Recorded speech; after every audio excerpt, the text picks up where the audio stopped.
Welcome to another edition of the Heron Outlet. She is Alex Winley. He is Austin Robillard. I am Ian Heston. Guys, the day has finally arrived. It feels like an eternity in the build-up to Lionel Messi making his debut for Inter Miami. We've had reports, rumors, changes in coaches, changes in player personnel. We've had an unveil and a week's worth of training to see, and the day finally arrives. Friday night from Drive Pink Stadium, Inter Miami will take on Cruz Azul in their first Leagues Cup action. That game kicking off at 8 p.m. So, guys, let's start right there. It is a Cruz Azul team that has been struggling as of late, that isn't necessarily the dominant Cruz Azul team that we've seen in the past. This is an Inter Miami team that currently is bottom of MLS, so they have not had a good run of form as well. 11 games in a row without a win since May 13th, the last time Miami was victorious. So with that in mind, obviously all the look is on Lionel Messi, is on Sergio Busquets, is on Tata Martino. From a team standpoint, we've been at the interviews all week long talking with them and hearing most of the questions be about Messi, and for good reason. I mean, he's the greatest player of all time, right? But not a lot of attention paid to the game and to Cruz Azul. And that's, I guess, where I want us to sort of start is without that focus, without getting those questions. DeAndre Yedlin didn't get asked basically a single question earlier today on Thursday about this game tomorrow. All the questions were on Lionel Messi. How do you as a group focus with two new players, now more additionally coming with Diego Gomez announced today and Jordi Alba shortly on the way? How do you focus on the task at hand in a very important matchup? We'll get to that in a little bit, but how do you repurpose yourself to get ready for what is going to be still a good Liga MX side in Cruz Azul?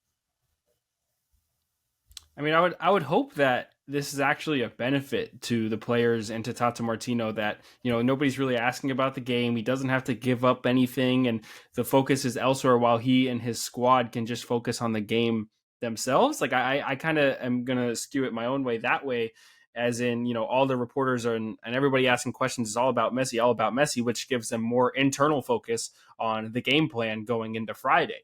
I think that is a talking point amongst the team, which is great. You know, we're very interested to see what Tata Martino will do following that St. Louis game with a brand new squad almost at his disposal with the insertion of Messi and Busquets.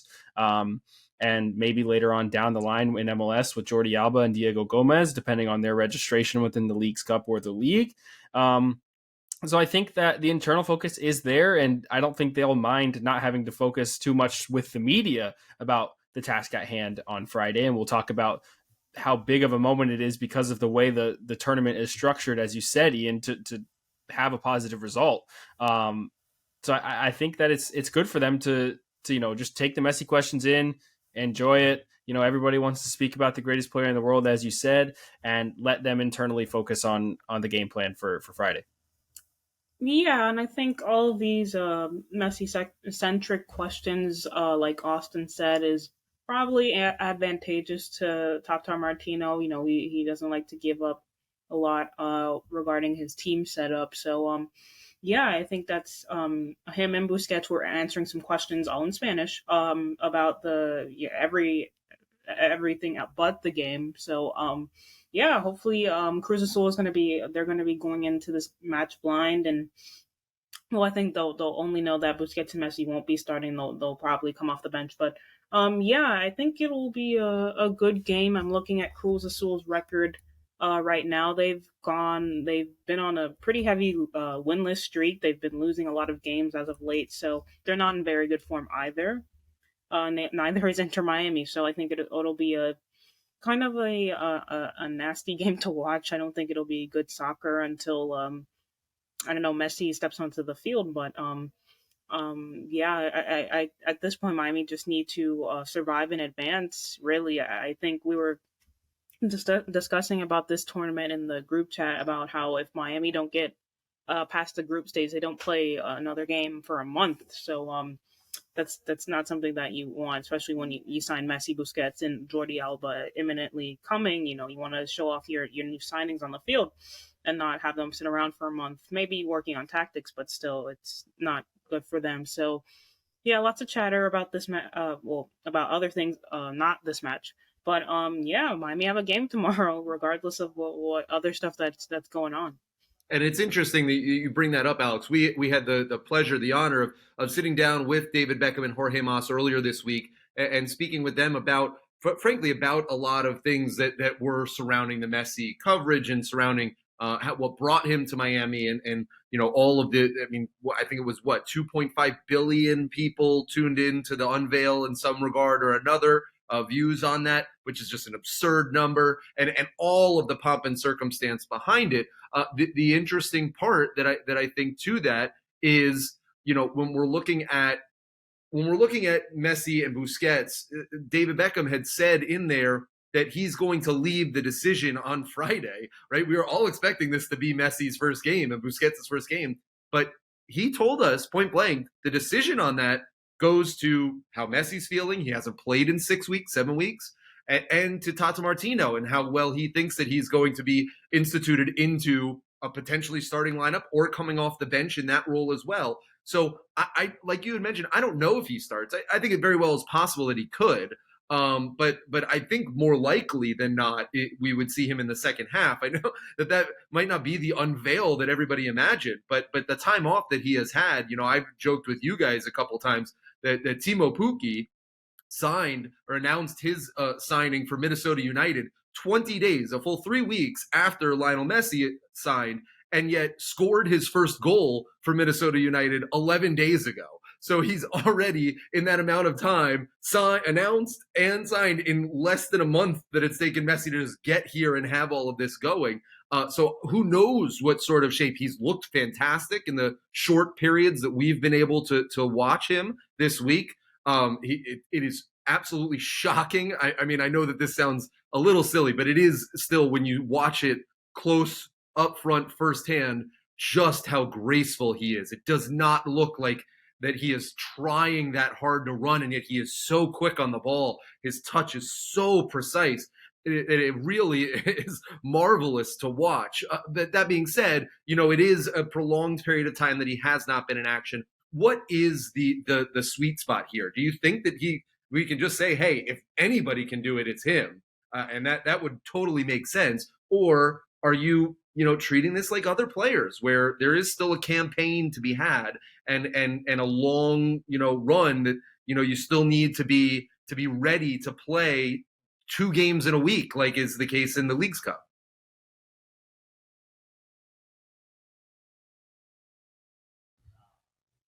Yeah, I mean, with Lionel Messi, it's the competition is very quick. That's one thing. He's not going to have a lot of time to get like accustomed to Inter Miami like right away. In terms of he's played under Tata Martino before, but in terms of the players around him, they need to go ahead and gel quickly, because this first game is extremely important. There's only 2 games that you play in the group, so there's really no room for error. You have to come in the top 2 to go on to the knockouts, right, Ian? So I think the highlight is obviously on Messi, and as it has always been with any new signing for Inter Miami, whether it was Joseph Martinez at the beginning of the year, or I'm trying to think of any other big name, like when Gregory came in terms of like shaping the midfield and everything like that last season or the year before. They have a responsibility to perform now on the field. Now, I know that the fandom will always be there. The fandom for Messi, whether they win or lose, is going to be there no matter what. The on-the-field success doesn't necessarily matter in that aspect. I don't think that Miami's going to lose any type of attention just because they're losing games like they were in previous seasons. But Messi still has a responsibility to this team. Sergio Busquets still has a responsibility to this team to perform well. That's what they were brought in to do outside of the off-field success. And Jorge Mas and David Beckham spoke with us on Tuesday about how they both believed they were still hungry. And I think that is a good thing for them to have mentioned, because as we know, Messi has won everything there is to win in world football other than US Open Cup. Like that's it, right, guys? Like US Open Cup, MLS Cup, anything on this side of the pond, that's like all he has not won. And to add more trophies to the cabinet, I think Jorge Mas, if I'm not mistaken, spoke about competing with Dani Alves for like the most trophies or whatever it was in world football. So like, jokes and stuff like that, but there are trophies to be won. And I think that that's where the responsibility and the pressure comes in. Now, does a guy like Lionel Messi feel pressure? Probably not. But at the same time, these Inter Miami fans, rather than Lionel Messi fans, are going to want the product on the field to increase and have this team become successful on the field, because ideally that's the backing of a sports club and a franchise, is what's going on the field. So there is a pressure to perform. There's a responsibility on Messi and on Busquets' back to perform, for Tata to have this team managed the right way. And it starts really rapidly with Friday, because you only got one game after that, and those two are the ones that are deciding if you're getting to the knockout stages of a competition, which is huge. So not a lot of room for error, as we've mentioned. And I think that if it is just a 30-minute cameo, he's going to have to do a lot in those 30 minutes, depending on what happens in the prior 60. Yeah. Yeah, and like you guys said, I hope that Jorge Mas and Beckham said that Messi and Busquets were still hungry, and I hope that they can go on and capitalize on the talent they have here, and go on and win some silverware and kind of bring the club up this to success level wise, trophy wise, in MLS and US Open Cup. And hopefully if they get into Champions League, if they win the US Open Cup, then that will definitely help raise the level of the club even more so than it is already now. But they need to capitalize on having Messi, Busquets, Alba, Diego Gomez coming in, all this talent that they have. They must win trophies, and they must at least compete for an MLS Cup within the 2 years that these group of guys will be together. I think that is super important, and hopefully yes, getting Messi is a huge success and it's an honor, but you need to capitalize on why on when he's here and go on and win something. Let's talk about Leagues Cup as a tournament, as a format. This is a brand new tournament to 2023 to both MLS and Liga MX. So this is going to be the first time that really anybody has seen how this tournament will go. There's 15 groups of 3 teams, and then 2 teams, the winner of MLS Cup and the winner of Liga MX last year, that being Pachuca and LAFC, they get automatic buys into the round of 32 with 15 groups of 3 teams each. The top 2 in each group will advance. So only 15 teams. If you're just third in the group, all those teams will be knocked out in the group stage. That means that you need about 3 points, just 3 points, to advance to the knockout stage. Now, Inter Miami will play 2 games against Cruz Azul Friday, and then against Atlanta United, the other team in their group, on Tuesday. The final game of that group, being Atlanta versus Cruz Azul, will be played in Atlanta later on in the week, on the 29th. So that will be the decider. So Inter Miami will have all of their games completed, still with the other 2 teams in their group, with a game in hand. This format is a little different. They will play 90 minutes, but there are no ties. After regulation, we'll go straight to a penalty shootout. And if you win that penalty shootout, you get 2 points. If you lose the penalty shootout, you get 1 point. So points will be distributed, 3 points for every single match that occurs in the group stage for Leagues Cup. That is similar. If that sounds a little familiar, that is the same situation that MLS Next Pro deals with in terms of going straight to penalties. The winner gets the extra point. The team split the point for the tie, with the winner going through on penalties. So that's the format of it. Let's look at Inter Miami's group. They're in what's called South 3. They're organized geographically. That South 3 statistically is the 4th worst group of all 15, the 4th easiest of all of the groups, and that makes some sense given the season that Atlanta United had last year, given the season that Inter Miami and Cruz Azul both are having this season at bottom of their respective leagues. So this, in theory, should be a little bit easier for Inter Miami to just get through. Once they get through, it gets a little more interesting. If they win the group, they go up against South 2, and I'm not going to get too far ahead of ourselves here. But if they win the group, they'd go up against the winner of South 2. That's hosted by Orlando. Also includes Santos Laguna and Houston Dynamo. If they're second in the group, they'd go up against the winner of South 4. That's FC Dallas is hosting, with Necaxa and Charlotte FC that are in that group. So those are the sort of permutations that Miami can get through the group stage and into the knockout rounds.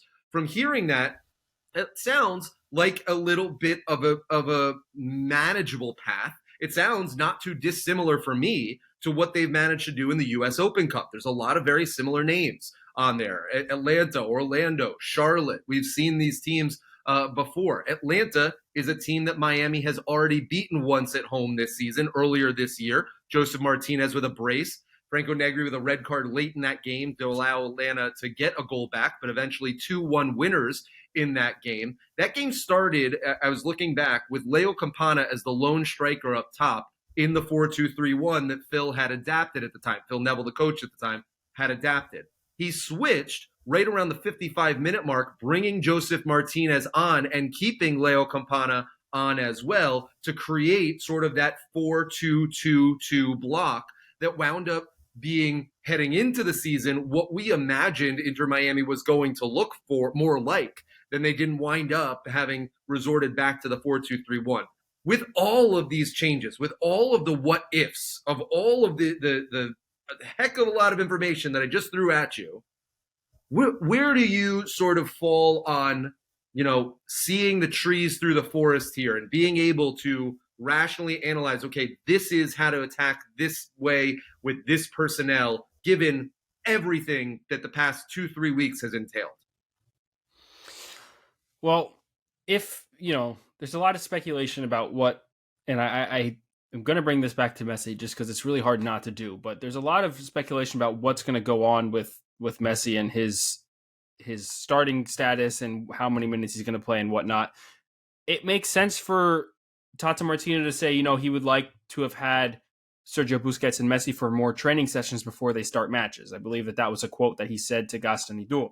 Now, with that taken into account, does that mean they hold them off on Friday and wait for a start on Atlanta for the best chance to win? Because as you said, Ian, one win should, secure you a spot into the next round. You have 2 chances to do it. Do you try and gel the team against Cruz Azul, maybe get some kind of a point, whether it's late in pens or whatnot, and then go full on in the Atlanta match?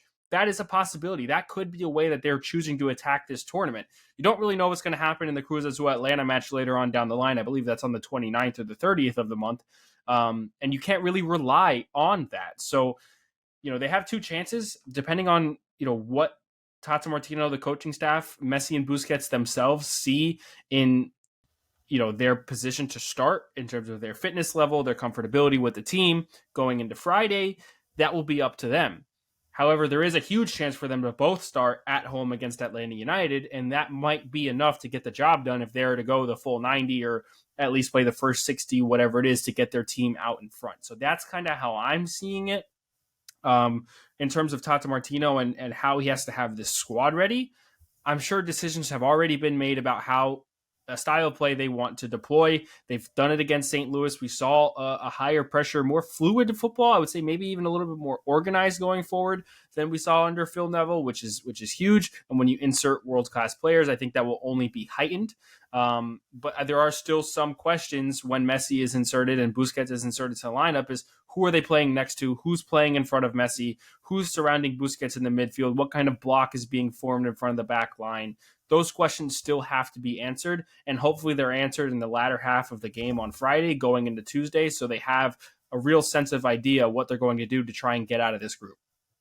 Yeah, and I agree. I think the Cruz Azul game will be key for them to, win the group or advancing to the next stages. I think it'll be hard because Miami are not in good form right now. The loss to St. Louis was a tough one, mainly because it was just set pieces. It's not like they were, completely played off the pitch. It was a set piece, kind of breakdown by Miami's defense. So I think with Cruz Azul, I think the first half team, whoever Tata puts out, they'll try their best to just kind of keep it 0-0 and try to keep it 0-0 as best as they can until they can get Messi on the field. I think reading some of Busquets' quotes from his press conference this morning, he said he's not fit to play a full 90.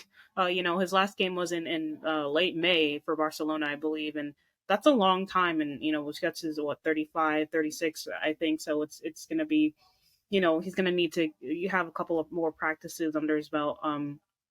Compared to Messi, where he did play a little bit recently with Argentina than Busquets did for Barcelona or Spain. So I think for right now, it's just Messi coming off the bench for Miami. And I think maybe against Atlanta, maybe Busquets could start, but I don't see him going a full 90 quite yet. But I think the Cruz Azul match will be super important for Miami. They need to get a win. Obviously, the group, like Ian said, it's not the strongest. Cruz Azul and they're in poor form. Atlanta, even though I believe they're in a playoff spot, they're having their issues as well.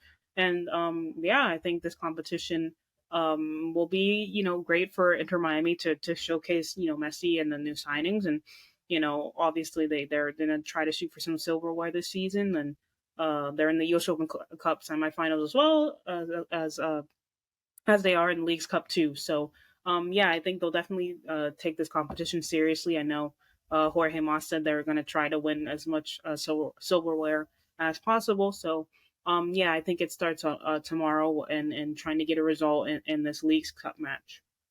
And I think that this is a game that really Inter Miami can attack. An Inter Miami team that historically is far better at home at Drive Pink Stadium than they are on the road. They'll play both of their games in the League's Cup group stage at home. And we've seen the weather this week in South Florida. Heat, humidity, heat index is regularly at 105 or hotter. The team had to move training up even earlier than what already was at 8:30, even moving it up into 8 o'clock.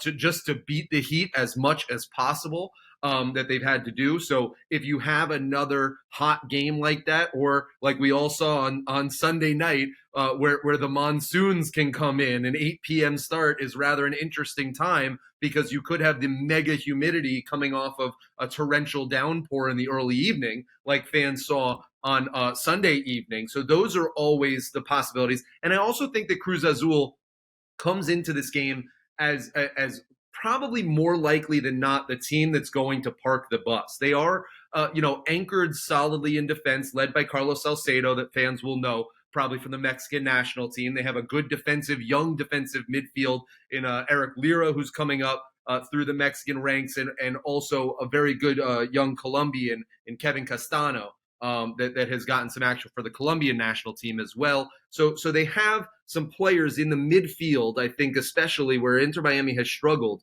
to find some balance. They've been sort of top heavy in the other thirds, either defensive third too much or attacking third far less more often, but they haven't really solidified the middle part of the park. And that could be where they find some extra joy, some extra incentive to move forward today.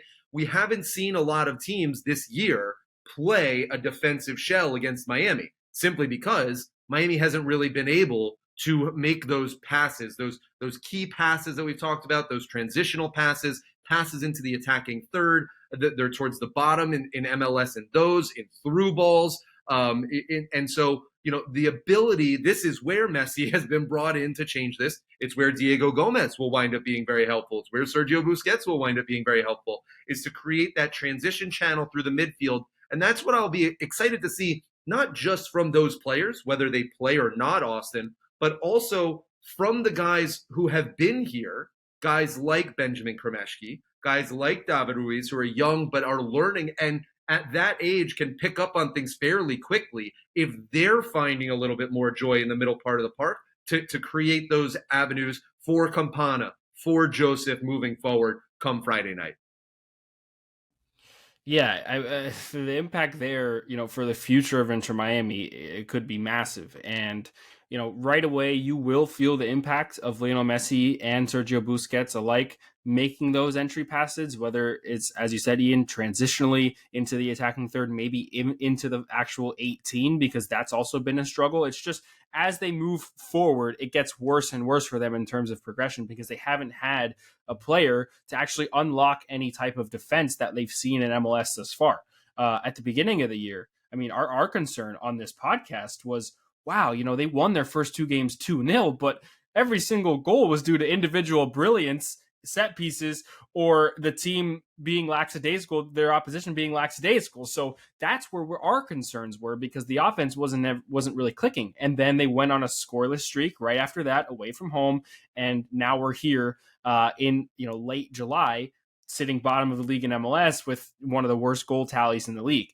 And I think a large part of that is due to the fact they've not had somebody with, obviously, not even going to say Messi's caliber, because that is really kind of just unfair to the rest of the world, but a player that plays in the same style as a playmaker. They've not had that on the roster since Bryce Duke, who was traded away and wasn't even getting the opportunities that he maybe should have been given.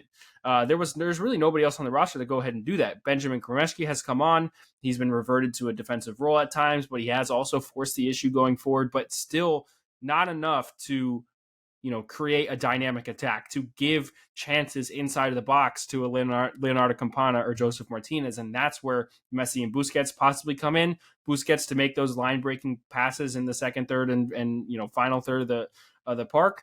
And then with Messi just in and around the area, finding players as he always does, whether it's those slick little passes behind defenders, in between defenders, whatever it is, chips over the top of defenders. He can do it all. And I think it's going to benefit this team massively, immediately and for the future, because as he mentioned, players like David Ruiz and Benjamin Kremesky, who are still honing their game and trying to mold themselves into successful players in world football, they have a lot to learn from these guys. And if there's any sort of impact that becomes positive for their play style, those are the two guys in world football that you want to learn it from, Lionel Messi and Sergio Busquets, some of the most highly touted midfielders and playmakers of all time. So, it really, really could be huge for the future of Inter Miami, but I'm also looking forward to the immediate effect for Inter Miami and especially their attacking front.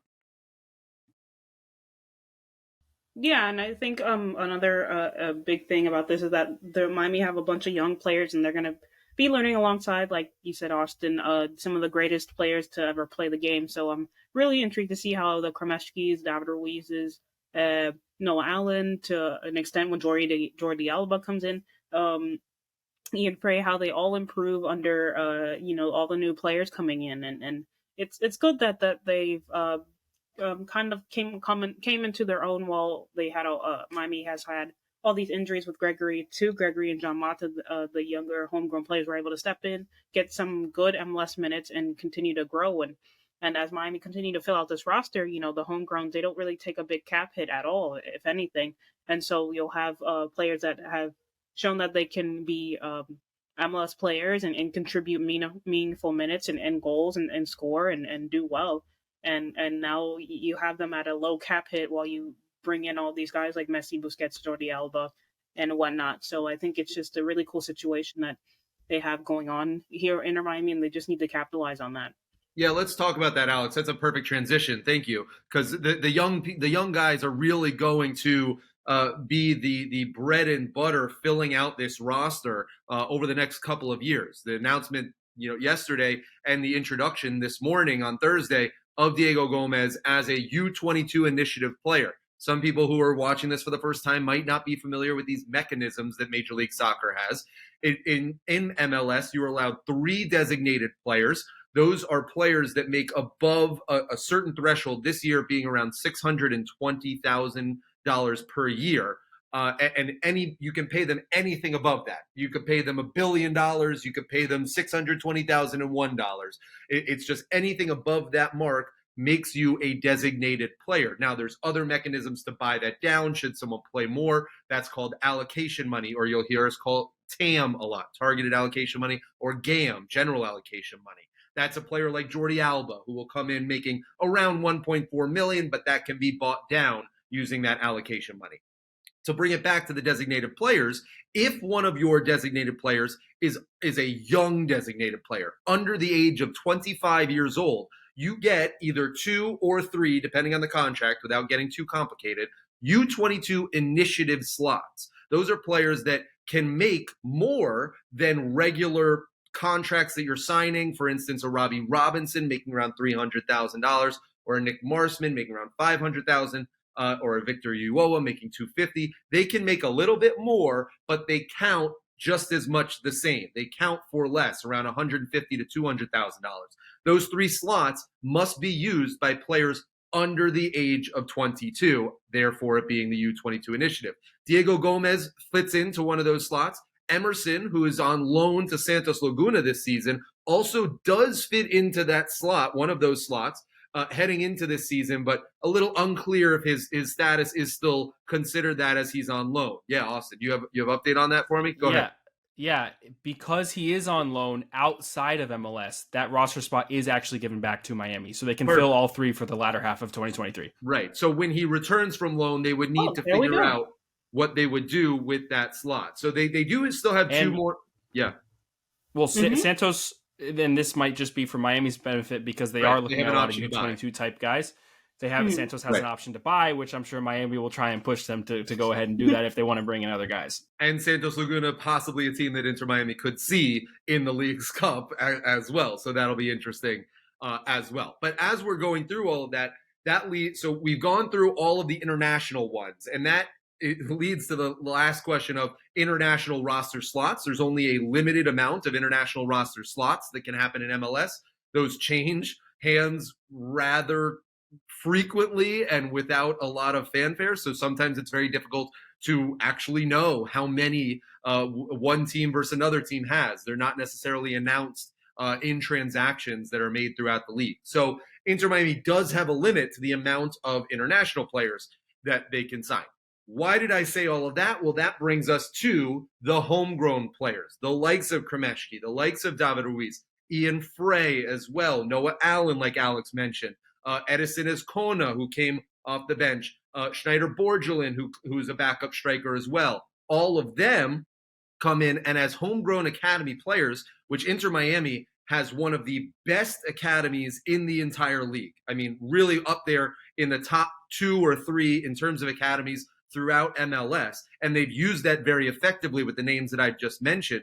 Using these spots, using the U22 initiative spots, using the homegrown player spots and Generation Adidas spots are beyond valuable in filling out your roster. If you've been on Twitter lately, you've probably heard a lot of people complaining from around MLS. How is it possible that Miami has all of this money? Well, Austin brought a very good point up a couple weeks ago that none of these are involving transfer fees, which make it far cheaper for Miami to sign, but also the amount of homegrown players and U22 initiative players and Generation Adidas players that Miami are using lowers that cap number by quite a bit that allows them to have all of this. That being said, as you've introduced all of these young guys, you will see a lot of 34-year-old Sergio Busquets playing with 20-year-old Diego Gomez, 36-year-old Lionel Messi playing with 20-year-old Benjamin, 19-year-old Benjamin Kremeshki.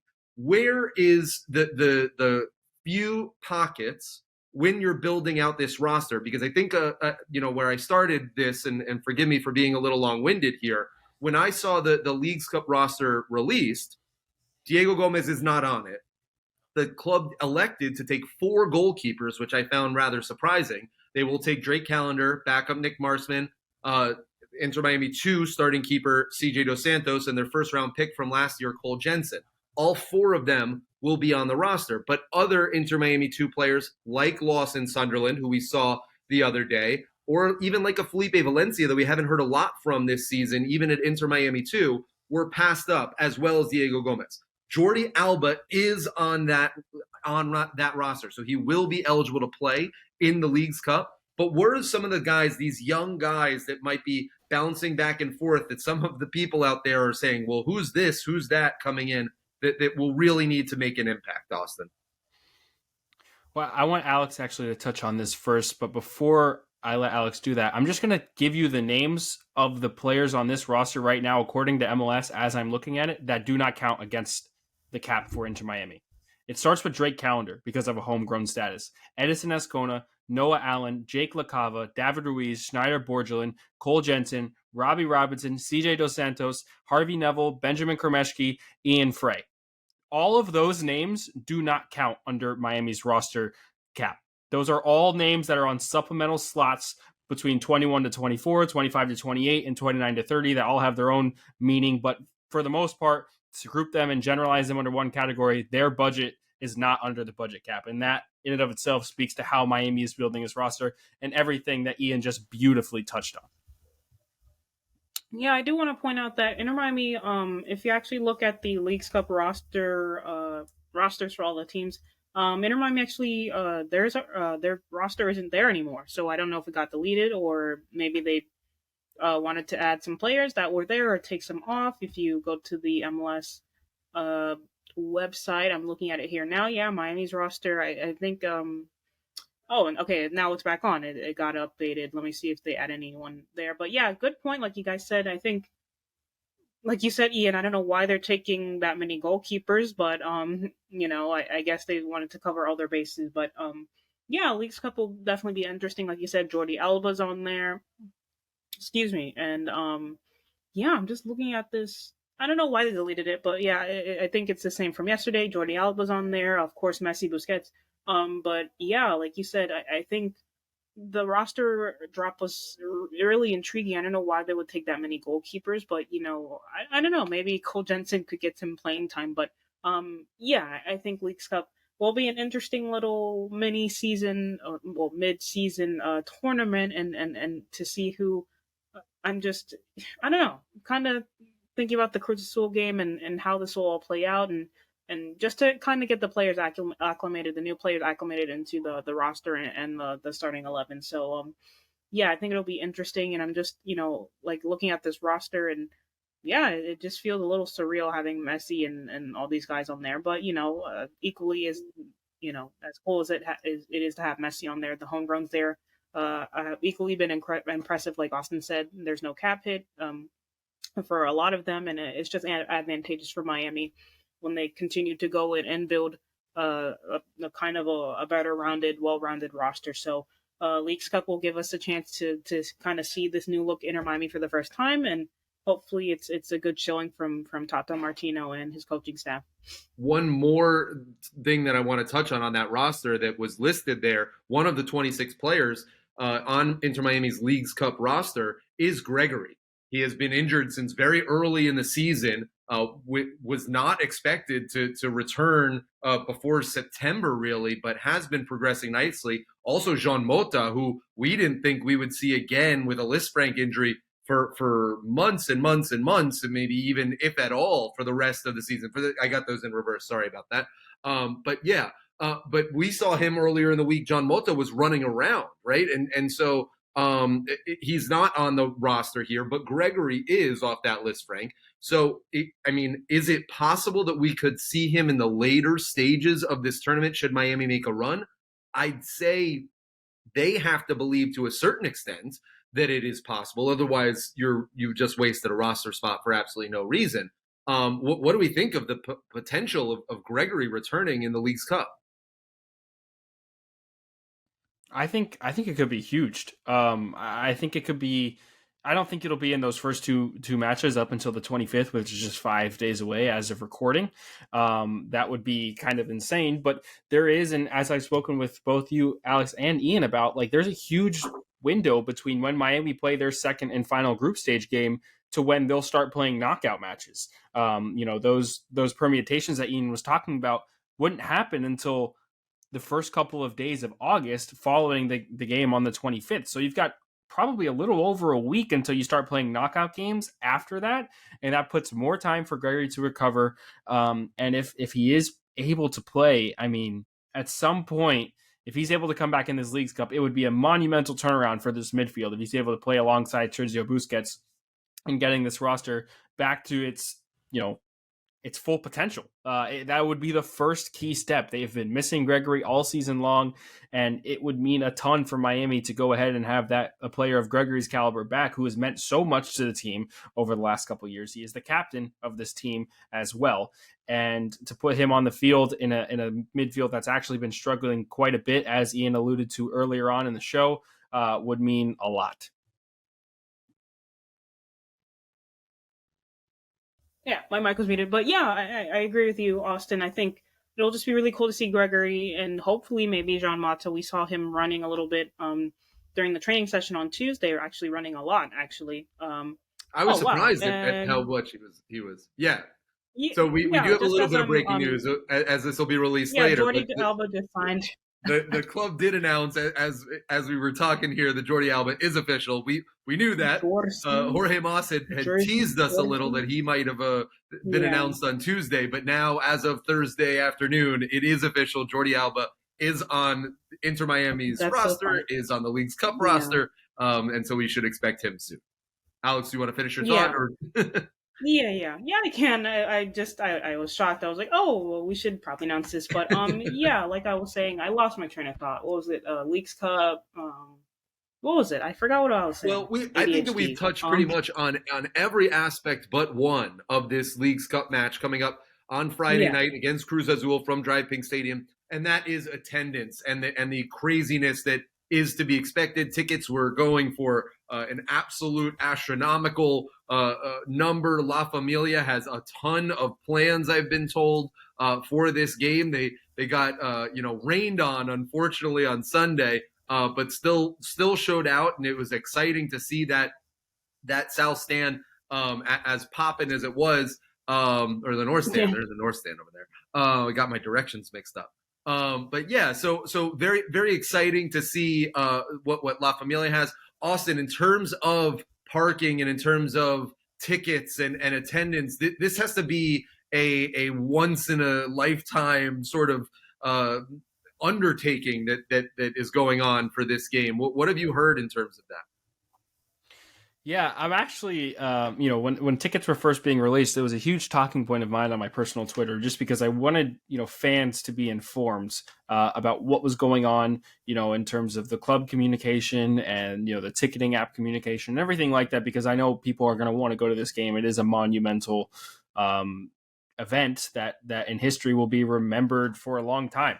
And right now, as it stands, it seems as though, as crazy as it sounds, the hype has died down a little bit, and I'm a little bit concerned about it because a lot of the ticketing process now has become resell. And the club actually gave every single season ticket holder account that was on season ticket, account list for 2023, 4 tickets to purchase for this match on the 21st. Then it was open to deposit holders. Then it was open to the general public, and tickets were released slowly, and there was dynamic pricing and all of that kind of thing. Right now, fast forward to right now, if you go on to Ticketmaster, and you guys can pull up your phones and do this yourselves. If you go on to Ticketmaster and you look at the seat map and look at the number of pink circles there are across every single section, it looks like to be about half of the tickets in that stadium. Every single pink circle represents a verified resale ticket. So that's a ticket that somebody had bought in on Ticketmaster and is now putting back up for sale to sell again. And does that mean that person is not going to the game? Not necessarily. Does that mean that person might want to capitalize on a little bit of money rather than go to the game? Maybe so. But for me, it causes a little bit of concern because people had seen this as more as a potential business opportunity, if you want to put it that way, than something to enjoy the game. And you can't really stop that at all. I mean, it's something that it's happened all over the world in any type of ticketing event, whether it's a Taylor Swift concert or Messi's debut, it doesn't really matter. It happens all the time. But for the amount of tickets that are available right now, a little more than 24 hours away from kickoff, it's a bit concerning to me. And I think that, I would hope that people do show up to this game and didn't just buy tickets, more than just for themselves. But that is a possibility that the club ran the risk on doing when giving 4 tickets to the accounts of season ticket holders and 4 tickets to the account of deposit holders, which the deposit holders, I think, are triple the amount of number than season ticket holders themselves. Like there were a ton of people that put in deposits after Messi's announcement. And so giving them the access and giving them the ability to buy up to 4 tickets, no matter the pricing, kind of just made it for, to have more tickets than people actually going to the game. The possibility was there, and now you see all these resales, and it's just absolutely insane. So I don't know exactly what's going to happen. I know parking tickets were sent out for people who have tickets. I think it's $35. You can purchase that on Fivo. And if anybody needs the link, just go ahead and contact one of us on Twitter. I can get it out to you. I got one from a ticket rep that I can send just to try and help you out. We're gonna be financing parking operations now. This is no longer a podcast network. We're ticketing operations. I want to help people get to the game. I've heard from multiple fans that they did not receive any parking information, so I want to help people get to the game. And so I would be willing to do that. You're nicer than me, Austin. Send them to Austin. Don't send them to me. Either way, it doesn't matter. So yeah, it's something that I'm personally going to keep eyes on. I do like to look at the business side of all this kind of stuff and the ticketing and everything with the fans. I think it's going to be interesting, but I am hoping that Drive Pink Stadium is filled out because it's a moment that deserves to be. And I think regardless, we're all very confident that it will be a sellout. Regardless, the question is, are those tickets going to be used, or were those tickets sold with the intention of buying with no one who is going to fill those seats? And I agree with you, Austin. It would be a shame if not every seat in that building is filled, given the historic nature of this and the excitement of it and the demand. I mean, Jorge Mas was very clear also earlier this week when he said if we wanted, we could put every single game at Hard Rock Stadium and we would still sell those out. I don't really know how much that is bluster or how much that's real. He did reiterate, which I've been talking about, I feel like forever, that if Inter Miami were to host the U.S. Open Cup final, that game will be at Hard Rock Stadium, but everything else is going to be at Drive Pink. So I hope, wow, that is a lot of, if you're listening to this, Austin is holding up the seating chart, and that is about half of the stadium with pink dots ready for resale. That's more than I would expect, including full rows, which that was the shocking thing to me just there. Wow, that is a lot. Well, regardless, we will be there. It will be an exciting night. It will be a historic night. A Heron Outlet will have you covered every step of the way and into the Atlanta game on Tuesday, where Inter Miami will see if they have enough points to advance into this rapid group stage. If they don't make it out of the group stage, it's 26 days until their next game, and nearly an entire month that they'll go. So it is absolutely crucial for Miami to perform and play well in these two games, Friday night against Cruz Azul, the 25th against Atlanta United. Guys, thank you so much. It will be a wonderful evening in Drive Pink Stadium as we will welcome Messi and Busquets and now Jordi Alba to Inter Miami. Make sure you follow the Heron Outlet wherever you get your podcasts. You can follow us on Spotify, on Apple, on Google Play, on YouTube Music. You can watch us here on YouTube. Make sure you subscribe and like and comment on all of that. You can also subscribe to our Substack, theheronoutlet.substack.com, theheronoutlet.substack.com, and follow us on our socials. You can follow us on Twitter, on Instagram, on TikTok, on Twitch, and Facebook as well. You can follow us on Facebook as well. So I think that does it. You can find us in a million different places, and we are excited to bring this historic era of football in South Florida to you. For our wonderful, wonderful producer, Andres, she is Alex Winley, he is Austin Robillard, and I am Ian Hess. This is the Heron Outlet. We'll see you right back here this time next week.